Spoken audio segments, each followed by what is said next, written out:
Hello, and on page 51, 5G, a formal letter.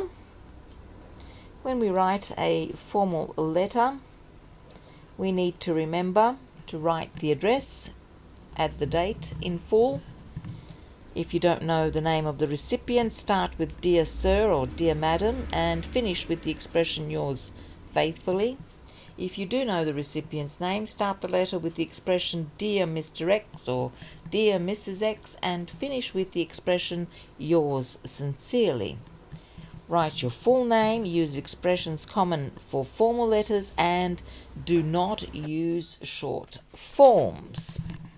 So when do we write a formal letter? Well, usually we use the formal letter to apply for a job, to ask for specific information, maybe even to complain. And here on this page we have two formal letters of complaint. The first one is to Customer Service Department, Talkback Phones. So, Dear Sir or Madam, I am writing to report a fault with the phone that I bought from your shop in Cambridge on the 28th of December. It works fine when I make calls, but when I try to take photos, it does not work. The photos are all very dark and you can't see any of the people in them. I am returning the phone to you with this letter. I would be grateful if you could repair the fault or send me a new phone. As you will understand, not having a phone is extremely annoying, so I would appreciate it if you could deal with this matter immediately. I look forward to hearing from you. Yours faithfully, Oliver Brown.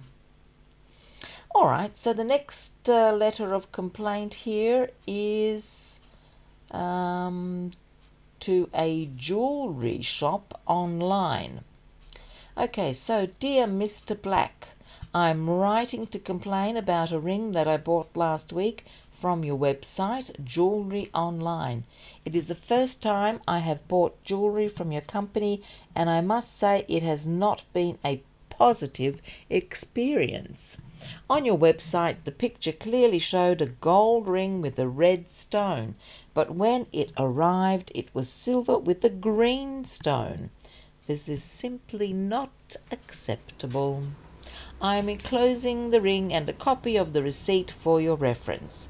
Could you please refund my money as soon as possible? I am not interested in exchanging the ring because I have already found what I want on another website.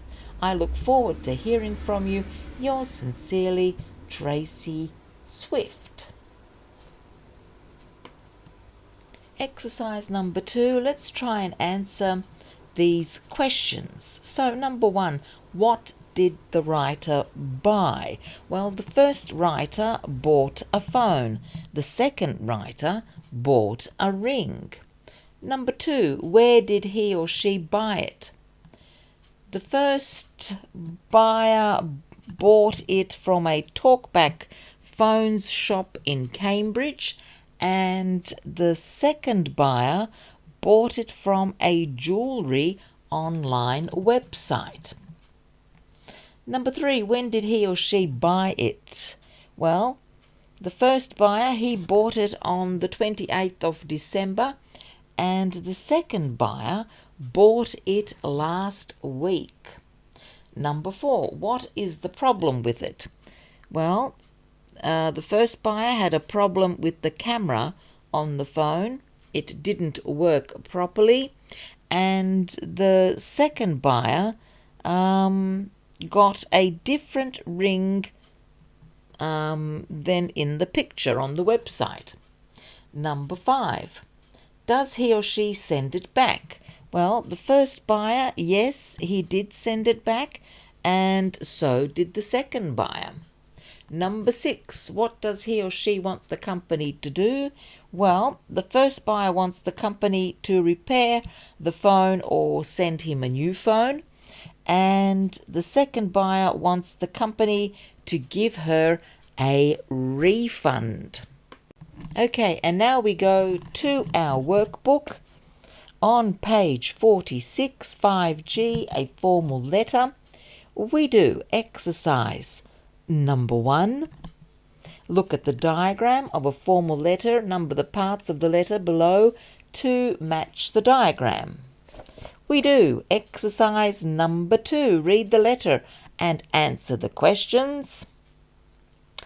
We do exercise number 4, complete the useful expressions with the words in the box. And we do number 5, exercise number 5, rewrite these informal sentences in a more formal style using expressions from exercise 4. And we attempt to do writing a guide number 6. Imagine you need to write a letter of complaint to a shop. Use your chart from exercise 5, lesson F, to provide ideas. So it's exercise 1, 2, 4, 5 and 6, and that's all for now. Bye.